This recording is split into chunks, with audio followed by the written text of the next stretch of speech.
Hello, hello, welcome everyone. It's another happy Wednesday here on the Mango Publishing Heart Wisdom panel.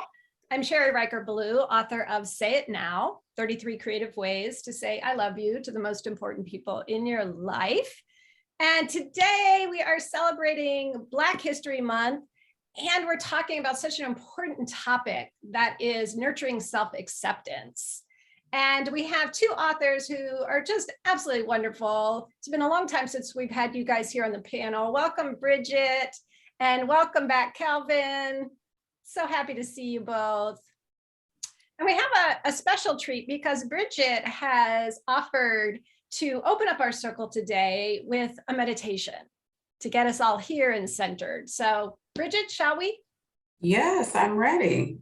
Okay.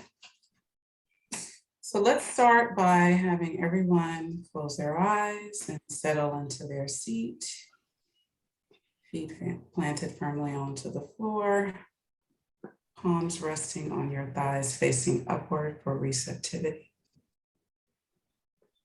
And let's start with one long, deep breath in, as far as you can take it. Hold it and release through the mouth. Another deep breath in, taking a little bit more air than before. Hold it and release through the mouth. And one more deep breath in. Hold it and release. As you settle into your body, feeling within, let the word love drift into your mind's eye.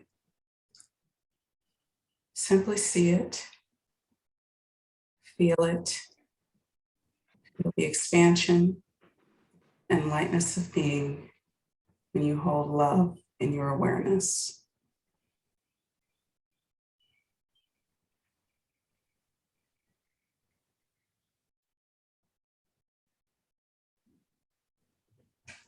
And now, gently move your attention to the heavens.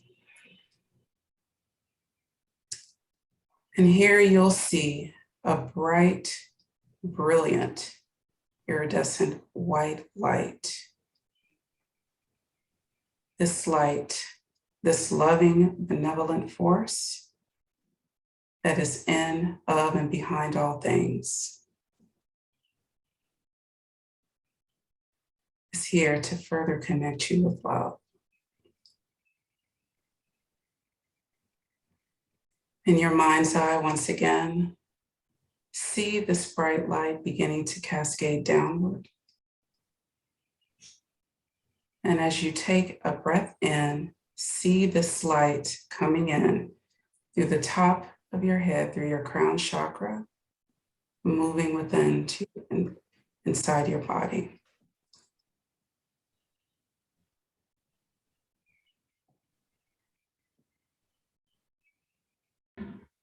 And on the next in-breath, see this white light again, this stream of brilliant white light cascading downward through your crown chakra, along with the words, I am loved.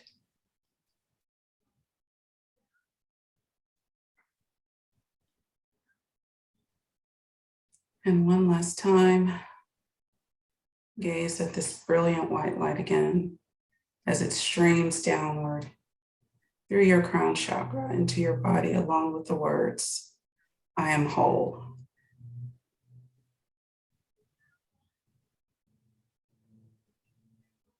Feel into this white light as it moves within, permeates all organs, actions, and functions of your body. As you feel into the loving presence and knowing you are loved, you are healthy, you are whole, you are a divine conscious creator,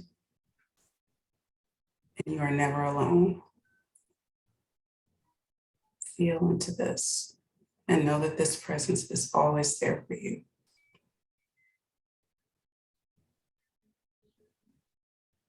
And as we take our final breath in and release into the knowing that we are at peace and we are well.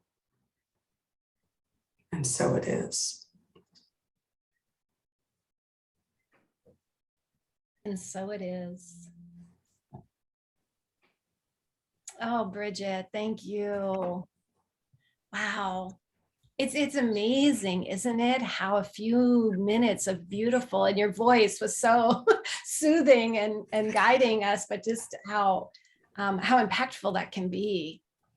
It's amazing how Yeah, that was great. you meditate. Thank you. I feel like my blood pressure got lowered by like 50. I feel so good right now. Like, wow. Yeah. I know. Bridgitte, thank you. What a gift. What a gift. Yeah, and I love this. Rachel said that too, right? You have such a voice for guiding us in meditation. Thank you. Oh, I was happy to share it. Well, Bridgitte, why don't we start with you and we'll have you introduce yourself. And if you could tell us the name of your book, tell us a little bit about the work you're doing. And also, since we're talking about self-acceptance, I'm just curious, is there anything right now that you're working with or looking at or tools you're using for self-acceptance that you want to share? Okay, so my name is Bridgitte Jackson-Buckley. I am the author of The Gift of Crisis, How I Used Meditation to Go from Financial Failure to a Life of Purpose. I am also the owner of an online bookstore, and our focus is books dedicated to women or books by women to celebrate the artistic brilliance of women in all forms. And then what am I working on for self-acceptance? I would say my entire existence now is like self-nurturing and just really being in the presence of what really calls to me and what really speaks to me and really honoring that. Like just being very clear, like I make a point daily to really tune within, and I mean to really listen, not to listen for what I think I want to hear or a direction I want something to go, but to just truly be open and surrendered and listening. And often what comes through is an inspiration to do something, to, experience something. And so that is the direction I move in. And so that is my form of self-acceptance, because there's no denying what wants to come through me. There's no denying what wants to be expressed. And I've really put forth a lot of effort of simply removing things that I do not want to do. So I spend a lot of my time doing things that I really enjoy and that I love. So. Oh, Bridgitte, that's so beautiful. It's no surprise to me because of your meditation background, right? That you're such a deep listener, and that that you really listen. It sounds like you listen to yourself and you honor what comes through. It's so beautiful. Yeah. I just want to make a little plug for your beautiful plant beside you, because we were talking before before we started about how thriving and alive it is. Yeah. I told Sherry before we started, Kelvin, you'll like this story. Like years ago, this plant had no leaves. It was just bare bones, just dry. And my husband came and put some kind of something on it to make it grow, and it just almost killed the damn thing. And so I was like, oh my gosh. And so then I just kept watering it and sending it love and nurturing it. And over the years, it has grown. It's huge. It goes almost up to the ceiling. And I just this way to let light come through the window, because when it's turned this way, it just expands, and it's so symbolic of growth and coming back and just regeneration and love. And I love it. I'm never cutting it. I'm not doing anything. So I love to during interviews. I know, and I love that you told that story, because it's a beautiful metaphor, right? Yeah. Some love, some nurturing, some sunlight, and we can all take a page from that book. That's so great. Growing with a few simple things. It didn't need a lot: love and water and sunlight. I love it. Thank you so much, Bridgitte. I hope you give your husband some credit. Maybe something he put in there sparked it. Well, he was trying to be helpful. So, Okay. I It's was the appreciative effort, of that. Kelvin, welcome. I'm going to have Thank you. you, if you would, the same, like tell us about your book, tell us what you're working on, and tell us about self-acceptance for you right now. Yeah, so Kelvin Davis, I'm a body positivity activist, award-nominated author of Notoriously Dapper, How to Be a Modern Day Gentleman with Manners, Style, and Body Confidence. And yeah, this book was really inspired by a lot of my students that I used to teach. I used to be a middle school art teacher, and everything that I taught them, being young middle school Black boys, I put in this book, and it was a book that I felt like was very needed for the younger millennial crowd. And I felt like they were losing their way of what a gentleman was and what a gentleman is. And I felt like I had to rebrand the word gentleman, because back in the day, people could be a gentleman because they dressed nice and did things, but they could be like terrible humans. Like they could be racist and homophobic and beat their wives and still be considered gentlemen in society's eyes. But nowadays you can't have those factors and be gentlemen. You know what I mean? Yeah. So I had to like redefine it for people to let them know what actual gentleman is.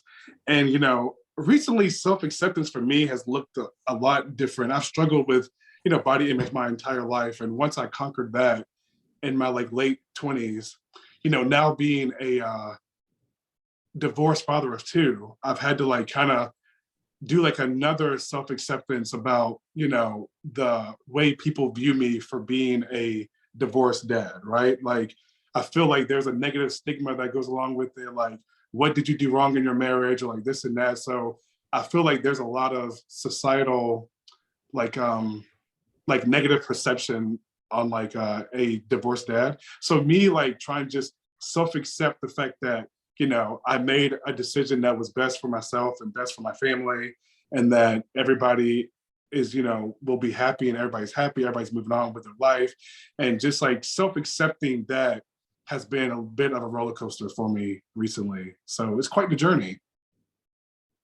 Kelvin, I love that. Would you say just a tiny bit more? Because I appreciate so much your honesty and your vulnerability about that. And I think we've all probably been in some similar situation, right? Where it's like, there's something that maybe we feel like society doesn't, smile upon. So how are you working with it?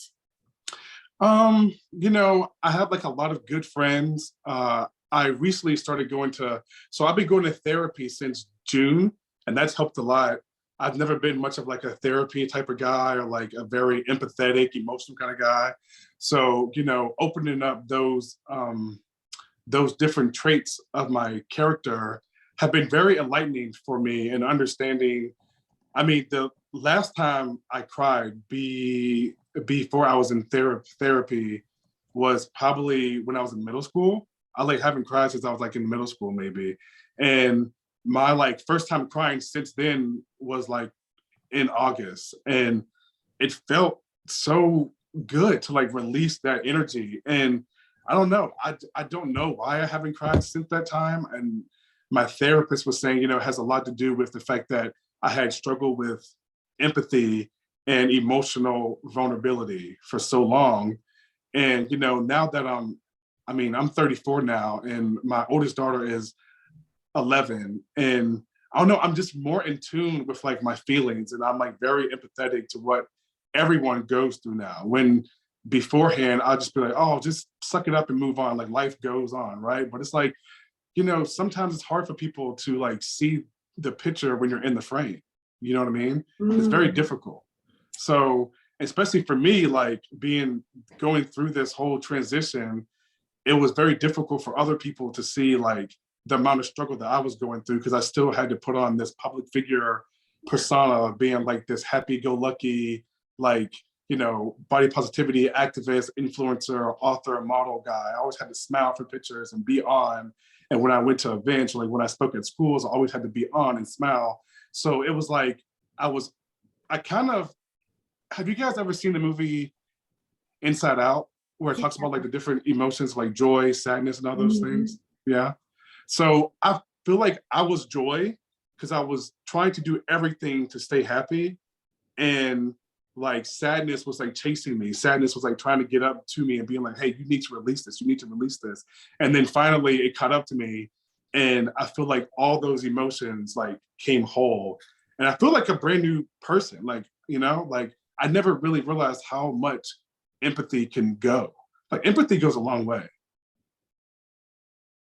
As far as like building relationships, building friendships. I mean, just the fact of empathy, of understanding what somebody's going through, you know, has played a huge role in my whole role of like self-acceptance, you know? Wow. Kelvin, thank you. Thank you. Yeah.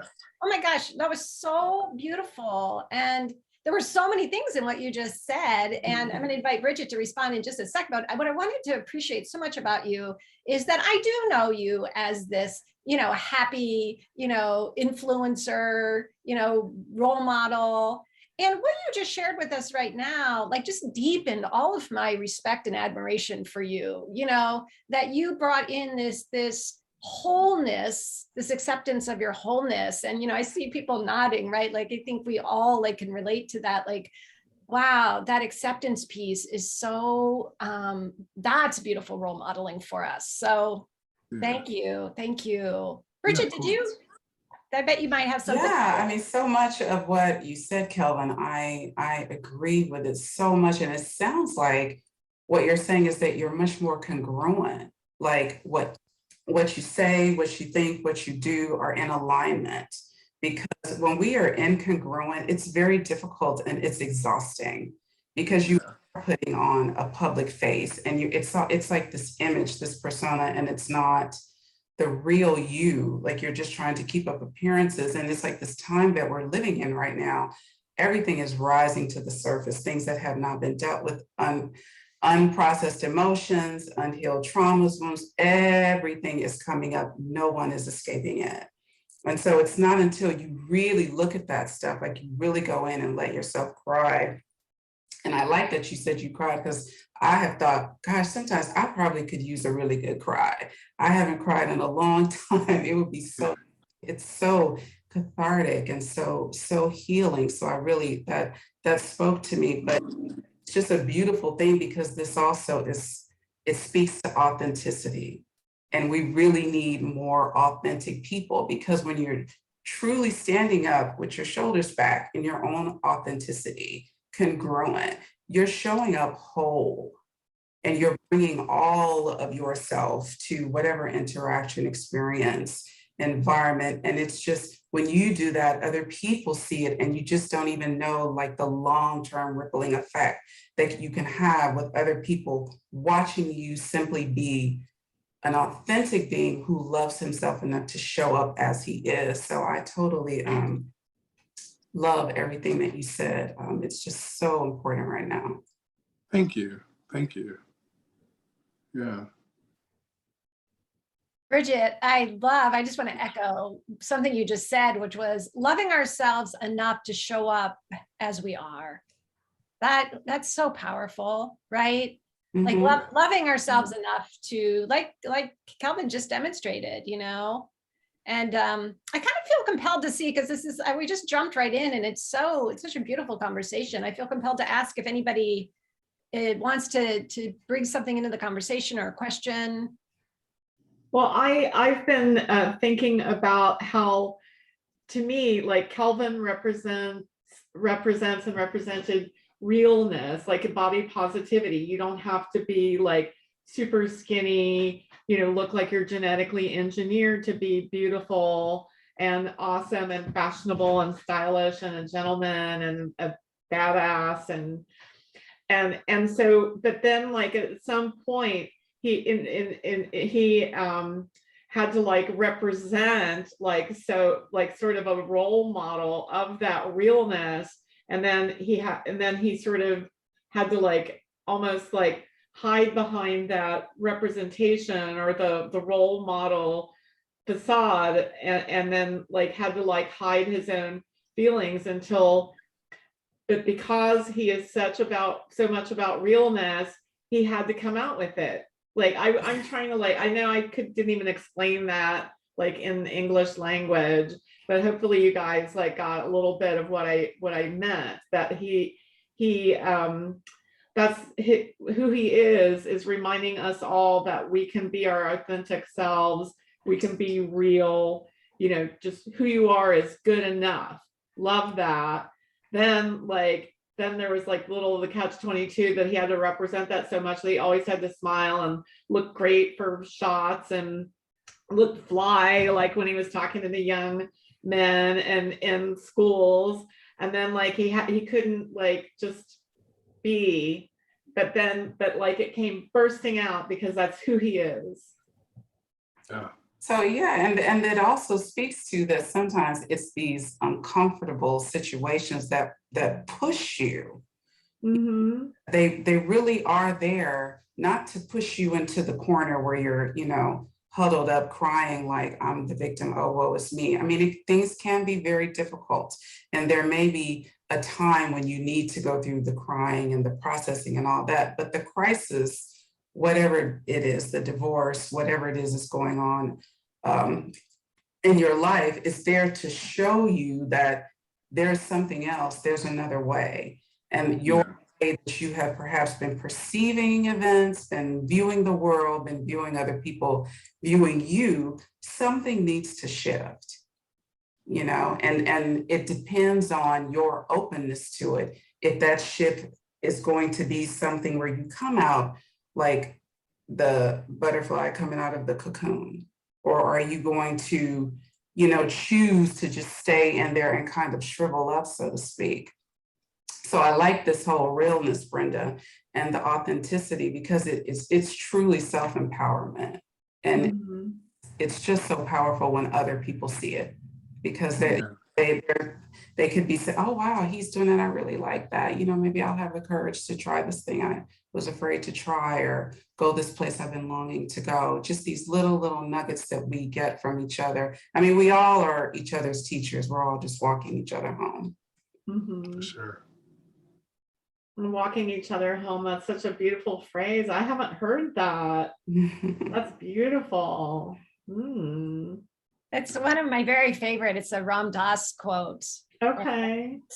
Absolutely. I love that you brought that in, Bridgitte, because it's so true. And just as you were saying that, I was wondering if anybody else is starting to feel like I did, which is this, like, I just felt like I took a deep breath and could let go. And I think this is the gift, right? That already Kelvin and Bridgitte and Brenda that you've brought in, which is when other people are giving us permission to be ourselves, there is it's like a weight dropping off. Like, oh, okay, you know, take the facade off. We can just be here together, you know. And yeah. Anybody else? Yeah. Rachel. I just think I love this conversation, and I can't get over the plants in both your backgrounds. Like I keep staring at them both. And perfect. Honestly, because too, it's like, it's everything that we're talking about. It's the growth. It's the expansiveness of nature. It's the way nature can persevere through, you know, the trials and triumphs, and it's, you know, it's the whole thing. So it's just like, this has touched me so much. I've already teared up like 6 times during the conversation so far. I don't have a problem crying, like it will come out. But you know, I think it's so about the authenticity when we're in relationships or we're in situations that aren't true to our inner calling. It creates that obstacle, that boundary. And so when we can break that down, despite what societal demands are, despite what people think we should do, and we go for what we feel, I mean, I think that realness that brings, and that's why when Kelvin, you were telling your story, it really teared me up, because that's what happens. You know, it's that you can be your authentic self when you don't have a resistance of trying to be something for someone outside of you or something outside of you. And I just think it's such a beautiful thing. So I am so happy to be a part of this conversation. Thank you all. Thank you, Rachel. Yeah. I saw Linda and then Bree. Linda. I just wanted to say thank you for tuning into your own empathy, Kelvin. I think empathy is such an important thing in general, but especially now. And the best definition of evil that I ever heard was the absence of empathy. I really feel like that's a problem that we have collectively, is an absence of empathy. And so I'm grateful anytime anyone is tapping into their empathy. So thank you. And Rachel, thank you, because I cry at the drop of a hat. So I'm glad I'm not the only one. Yeah. I'm glad I got it now, like it's just crazy to think that I went almost like all the way until my 40s with not having any empathy. Like, I mean, I think back to like when I was in college or like times when I was like in my mid 20s, like how much empathy could have helped me in like certain situations, how much it could have just like diffused the argument, or the argument wouldn't have went this way, or, you know what I mean? Like so many things could have, but I don't know, but I have it now, so. And then too, like everything, like when you look back, you can look at how all of those experiences, those confrontations, those arguments, whatever, all led you to this moment right now, where you are an empathetic, compassionate being. Yeah.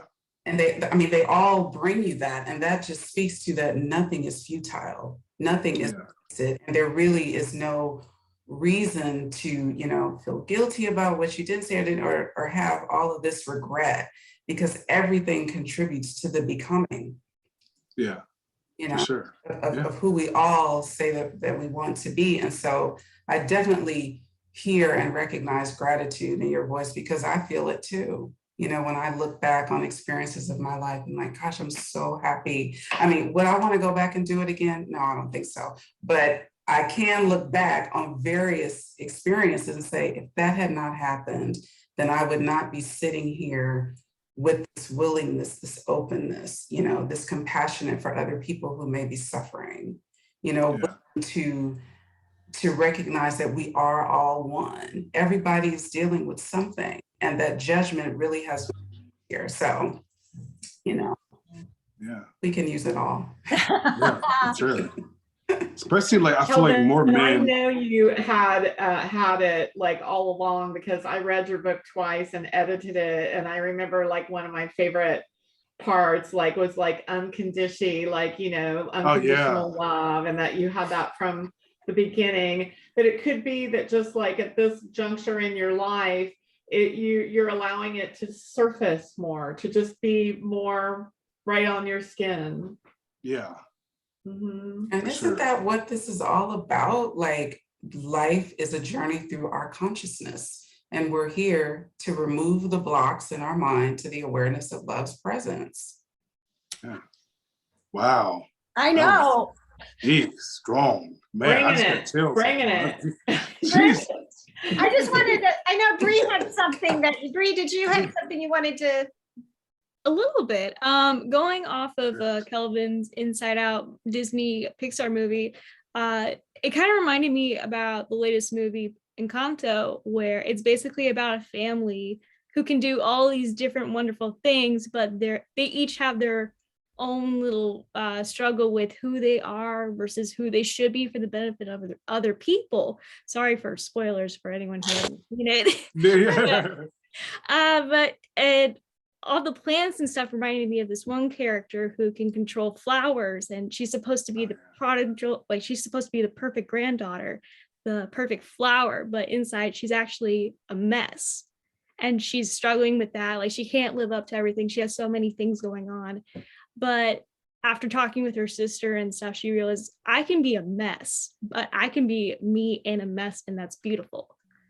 And like, she starts accepting like all of her perfect clothes get like new vibrant colors, and it's just like a lot of like powder, and she's now like going from flowers to cacti, and she's like, it's not perfect, but it's still beautiful to me. So it's a lot of, the whole conversation is like, you don't have to be like beautiful or perfect and stuff. You just have to be you. And even if you're a mess, that's still perfect. So that's my little concerns. Love it. That was beautiful. Nice. We might For need to sure. have a Mango Heart Wisdom movie night at some point. Yeah. I'm down for it. All right. I think it'll be so much fun. Hey, Kelvin, Yeah. I just realized this might be a good time for you to read what you brought. Yeah, sure. And then we'll So have Bridget read hers. Okay. yeah, so I'm going to read the 5 tips to help jumpstart self-love. And it's, 5 things that I used to always tell all of my students. I tell anybody that's like, how do you begin your journey to self-love? Like, how do you start yourself on it? And number 1 is to find something you are confident in. For my own part, I have always been confident in my ability to be stylish or have a good fashion sense. I found a lot of confidence through clothes and continue to love myself through my own personal style. Wear what makes you feel comfortable and happy. Remember, clothing has sizes, but style does not. So I told everybody, for rule number 1, you want to find something that you're confident in. So like if you're good at cooking food, then be confident in that, and then help that lead you to the actual journey of loving your actual self, because you are the one that's able to create these things that you love, right? So you should love yourself for being able to create these things. And it doesn't matter if you're just good at holding a good conversation, you're good at, telling which wine is from whichever part of Italy it is. Like, everybody has a gift, right? Number 2, look in the mirror and own who you are. Knowing that your body is good enough the way that it is, you are 100% original and you cannot be duplicated in any way. And that's what makes you truly beautiful. Surround yourself with positive people on this journey to self-love. You will have some moments where you don't feel 100% confident, and that's okay. We all have good and bad body days, but it is important to get the positive boost we all need to get out of the funk and move forward in this journey. Positive energy makes the process a lot easier. Number 4 is don't compare yourself to others. As I mentioned in tip 2, we are all originals. We can't compare ourselves to other bodies or lifestyles. Live your best life and do things that make you happy. And number 5, I just encourage people to keep moving forward, because it's really hard for us to get stuck in the same routine every day of like, I got to do this, I have to go to work, I have to go to work. And I encourage people to change the word have to like, I get to, because once you change that, you're like, okay, I get the opportunity to go into work. I get the opportunity to eat lunch. Because some people don't even get the opportunity to wake up. Some people don't even get the opportunity to eat lunch. And I experienced that with the students I taught at St. Andrews. Like, I would be complaining like, I have to go to lunch, I have to do this and that. But these kids didn't even know where some of their next meals were coming from. I would have kids that would like steal chicken nuggets and put them in their pocket. You know what I mean? And it put a whole perspective on me that not only are these kids looking for me for advice to be a better human, but they're also looking for somebody to love. They're looking for somebody to show them the right way to love. Mm-hmm. And they reach out for love in different kind of ways. Like, some of them would reach out for it in violence. Some of them would reach out for it in bad behavior, but it was always a way to try to get love. Like, they were never bad kids. I honestly can say I never taught a genuinely bad kid. I taught kids that were searching for love in terrible ways. You know what I mean? Wow. Yeah. Thank you, Kelvin. Wow. Of course. Yeah, both for what you read from your book. And by the way, Bree has been putting the links in the chat. So I encourage everyone to get Bridget and Kelvin's books. But thank you for what you read from your book, and also just what you shared after that. That was so important. Brenda, yeah. It's true. It is. We've jumped right in the deep end, and I love it. Bridget, before you share what you brought to read, did you have anything you wanted to say in response to Kelvin? Gosh, I don't know. When Kelvin was reading, I don't know why, when he was talking about the part, about like really looking at your body in a loving way, I don't know. I just had this flash of like Red from Shawshank Redemption, get busy living or get busy dying. Like, don't waste your time, sitting here thinking negative thoughts. Your body believes and hears every word you say. Like, Sure. living. If there's something you're going to be saying to your body, at least let it be something loving. At least let it be something, oh, thank you for walking me around today. For lifting the food from the plate to my mouth. Your body is functioning. Your body is processing food and taking in air and expelling things that we don't need without any of us being involved. Yeah. So listening to that just made me think, like our body is like, like, let's not waste our time like saying that it should look a certain way when it's doing so much for us already. So this sounds like some really good stuff you have going on here with Notoriously Dapper, Kelvin. Thank you. Thank you. I'm gonna have to check that out. So so self-acceptance, I don't know, I wanted to read Janet's foreword today. Janet Connor, the author of Writing Down Your Soul and many other books. She wrote the foreword to my book. I was flipping through it last night. I thought, gosh, Janet is a powerhouse. I should read a portion of this.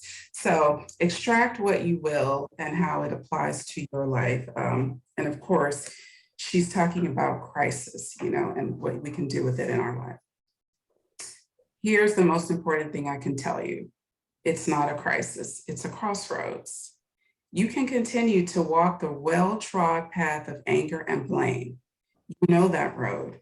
You know that road all too well.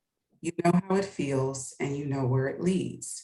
Or you can turn your face directly into the wind and start walking down the unknown path, the one with no clear destination in sight.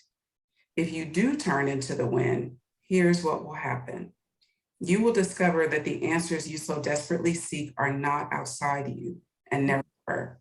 They are the only place they can be, inside. And your broken heart is the perfect crack through which you can begin to draw them out. You'll start asking big, new questions, questions you never considered, and you'll start listening. At first, the voice will seem small, and you may not know exactly what you're hearing or who's speaking to whom.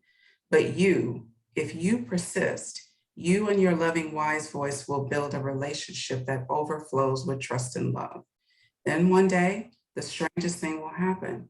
You will find yourself once more on your knees, but this time you will have fallen to the ground with tears of gratitude for the crisis that taught you how to live. Janet Connor. Wow. Thank you, Janet. I know she's out there somewhere, Janet. So that just seems like it's so, it speaks so much to what Kelvin has been talking about this afternoon. And everything that I wrote about in the book, that the crisis can teach you so much if you're open to learning something, to trying something different, to being something new, to getting to the point where you can accept what is trying to emerge through you. It may not look like what you thought, it may not be what you thought, but there is something that is intrinsic to you that is trying to come through. And no, we don't all have to learn through crisis. We don't all have to learn through pain. We can most definitely learn through joy. Pain is only necessary until you realize it isn't. So the self-acceptance comes into paying attention to what is trying to emerge through you, not denying your gifts, not denying your curiosities, your interests, your inspiration, showing up and being willing to just let whatever creativity, the inspiration, being in spirit, come through you at the exact time, at the exact moment, and exact way it's supposed to be. I think it's being very authentic. Wow. Yeah, the whole time you were reading that, I kept thinking about like the whole concept of like, why did I get married and why did I like get divorced? And I know I just keep thinking about it. And I'm just like, and as you were reading, I'm like, the crisis was like, it was necessary for me to become who I am right now, and for me to help other people along their same journey. And I don't know, that just really hit hard. Dang, God. Okay, well, it needed to be read for a reason. Yeah, it did. Yeah, Jumped yeah, out yeah, last night. I was like, I'm gonna read James forward. But yeah. yeah. That was good. Everything serves everything serves a purpose. I mean, I'm sure we all can see that by now. And we have these questions, and then you're just kind of walking or stumbling down the road. And then at some point, when you're open, it becomes clear, oh, that's why I had that interaction. That's why that person entered and exited my life at the time that they did. That's why that relationship was so contentious. It becomes clear when you're ready to receive it, I think. Yeah. Hey, Bridgitte, could you say a little more? Because I know, because I love your book and having read your book, but maybe some other people here don't know so much. You have some really powerful tools that you use. And I would just love to have you share just a little bit more about that. Gosh, okay. So some tools that I use that I wrote about in the book. So obviously meditation.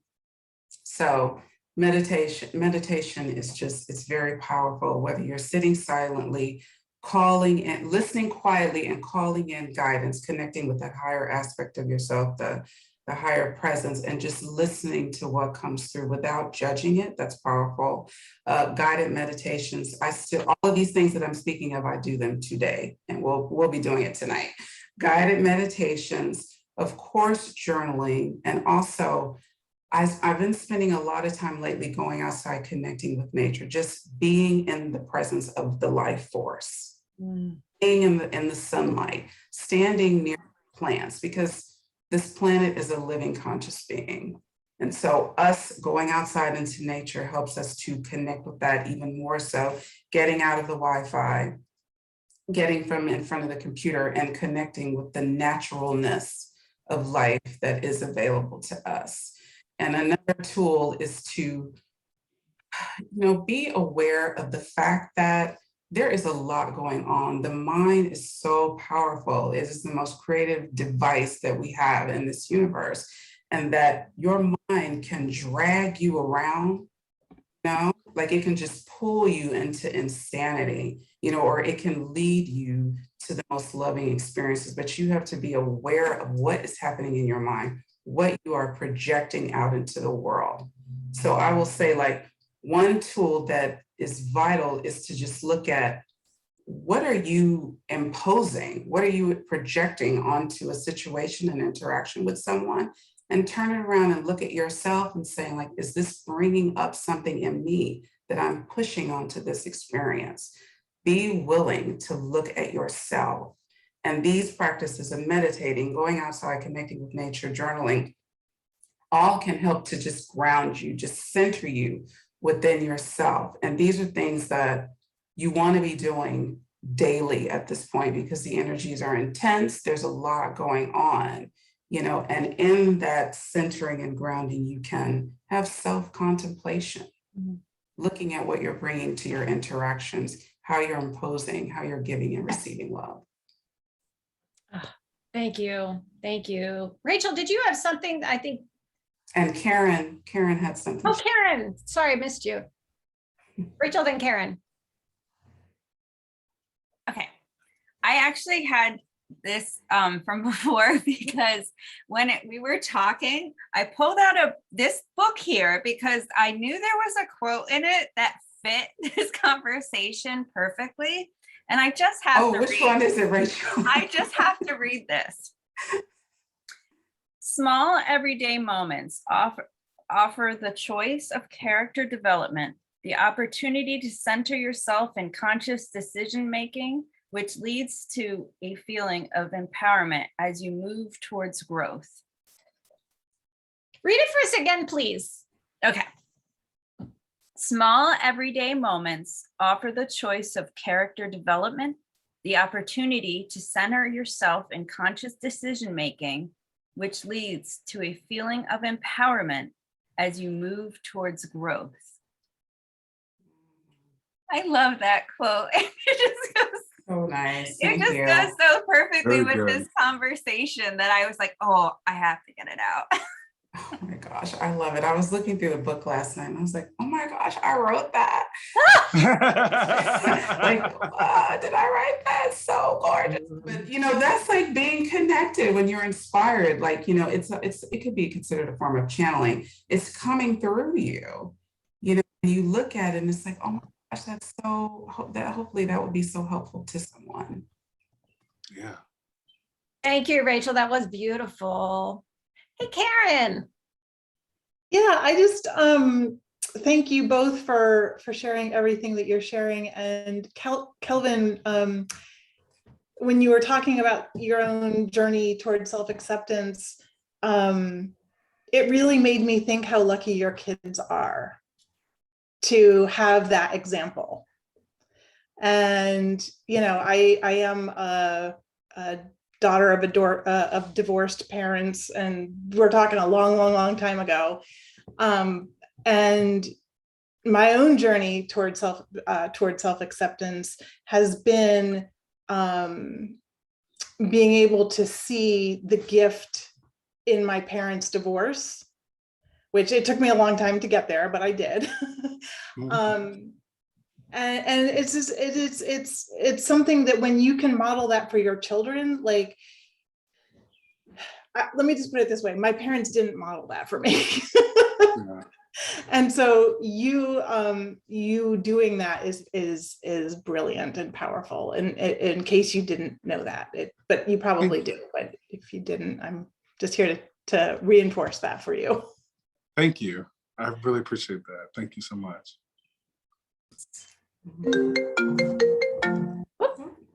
I think, hey, Kelvin, do you see that? Do you feel that? Do you want to say anything more? Because I thought that, thank you, Karen. That was so beautiful.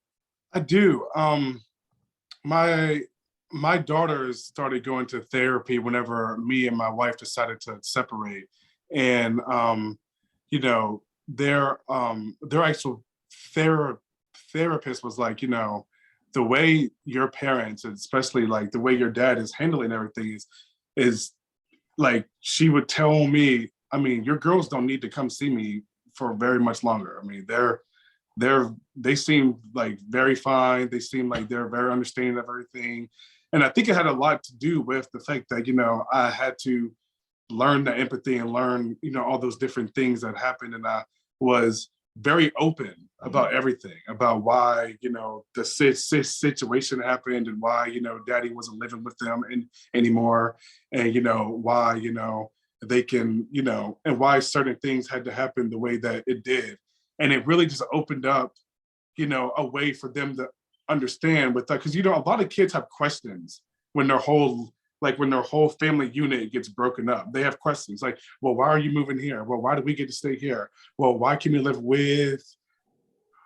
with you? Like, why can't we do this? Why can't we do that? You know what I mean? So, for them to have the actual understanding for them, and answering them honestly, and not just saying to them, well, you're just a kid, so you wouldn't understand, like actually trying to explain it to them on like a child's level, and explain to them, well, how sometimes when like you and your friend have like an argument in the class and the teacher just tells you to go to a different table, you know what I mean?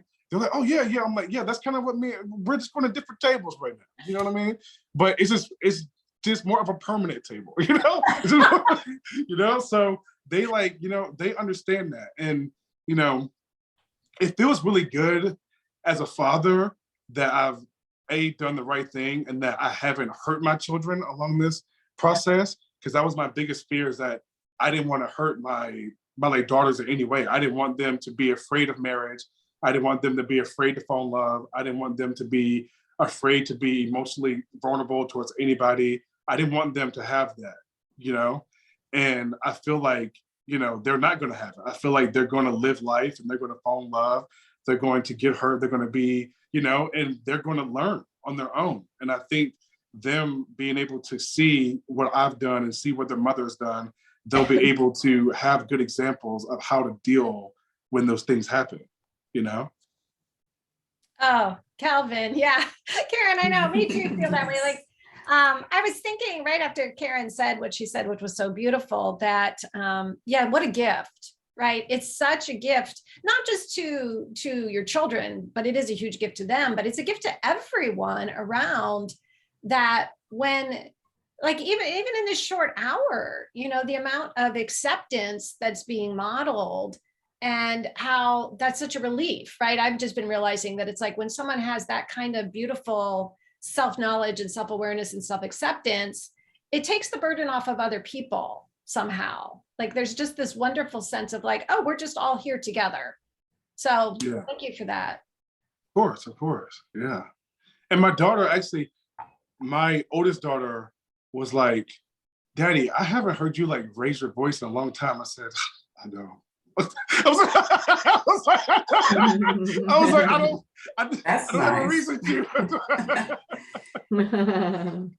You know?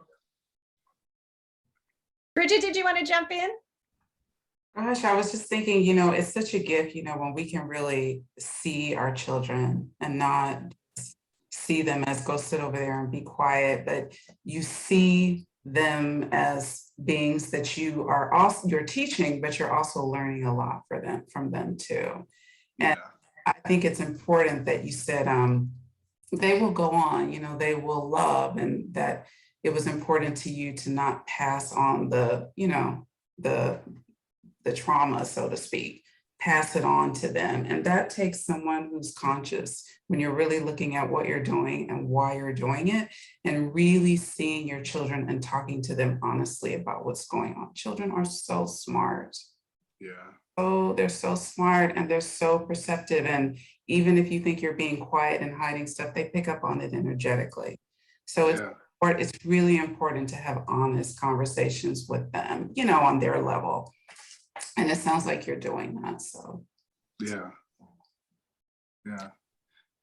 I love this because one of the things that I wanted to make sure that we touched on today, you guys sort of just organically did, which was the idea of nurturing that self-acceptance, especially in children, right? And but really in any relationship. And I'm just curious, do you guys have any other thoughts on that? Like how do we support other people in really coming to that deep place of self-acceptance? I mean, like I just said with the children, I read a lot of information, a lot on consciousness and energy and that, we move about like, we're this separate thing. We have these separate bodies and, it's all separation.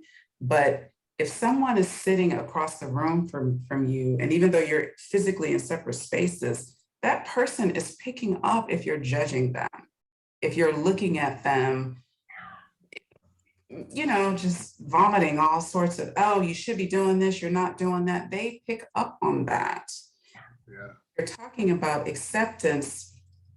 You have to understand that you don't know what that person's path is. You don't know what that person came here to do. You don't know what that person came here to learn or even to teach you. So your role in this time is to not look at this person with judgment and thinking that you know the way they should go, but to remember, stay in your own lane and see in them the wholeness and love that might be buried underneath that ego or attitude or fear. Just see and know that there is light, there is wholeness, there is love in them. And you may not understand any of it, but you can know that it's there. And that is all, it's simultaneously your work too, Ah, beautiful. Kelvin, yeah. Yeah, the role of like self-acceptance, for other people, I'm like hoping that me sharing my own journey through my social media, I haven't been very open about my divorce and all that stuff, just because, on social media, just because like a lot of my daughter's teachers follow me, and there's just like a lot of people that know my daughters, and I just don't want them to have to deal with the repercussions of anything that I might say, but I feel as though like whenever the time is right and I'm able to go on social media and talk about how it has helped me grow as a person, I hope like a lot of men, because I feel like a lot of men, I'm really big on men's mental health and men's emotional vulnerability, especially for Black men. A lot of my like Black cousin, like a lot of my cousins and Black friends, they've never been to therapy, you know, with like, I was always raised in like a household where like, they're always like, give it to God, or like give it to God. And, you know, it wasn't until I was like 32 where like one of my friends was like, sometimes God's busy. Sometimes you gotta like, sometimes you have to go to therapy. Sometimes you have to go talk to somebody and you have to like, you know, figure it out. You know what I mean? So I just hope that my journey and what I have to say, you know, can help somebody, especially another man, you know, deal with self-acceptance whenever it comes to what it is to be like a man, especially a Black man in America.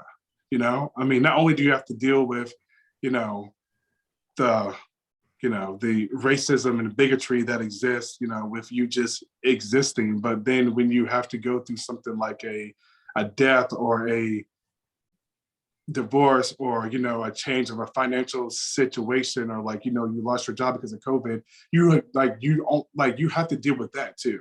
So I don't know, it's just, I just really hope that like my own journey helps other men, especially Black men, you know, just know that, you know, we are strong and we will get through all of this and we will prosper. And going to therapy is okay. It's good. It's great. You know, it should be looked up upon more in the Black community. You know what I mean? Oh, thank you, Kelvin. Yeah. Goodness, I just looked at the clock. I can't believe we're at the Oh, hour. wow, yeah. I know. I feel like we could talk for 3 more hours straight without like blinking. Definitely. Hopefully we'll have you come back. Maybe we'll do a part 2 on this because it's so, like Brenda said, right? It's so deep. And you two, I just thank you both. Like, I feel as if you just both like showed up with such deep presence and authenticity, and you really did role model for us. You know, it's almost like you didn't even need to say things, that you role modeled what we're talking about today. So thank you, Bridgitte. Thank you, Kelvin. Thank you, Mango, for hosting these panels every week. And thank you. Yes. Thank you, everyone who's here. I just wanted to echo something that Kelvin had said, because I keep thinking as I'm looking at your beautiful faces, like each person, so unique, right? Perfect. Each one of you, absolutely perfect. And I know I'm speaking for all of you, right? We look around and we just see these beautiful, beautiful people. So let's all like take that inward, okay, as we go. And Give thank ourselves you, a big Sherry. hug. Thank you. Thank you. It reminds me of like, you know, when I've said if we were all the same, somebody wouldn't be needed.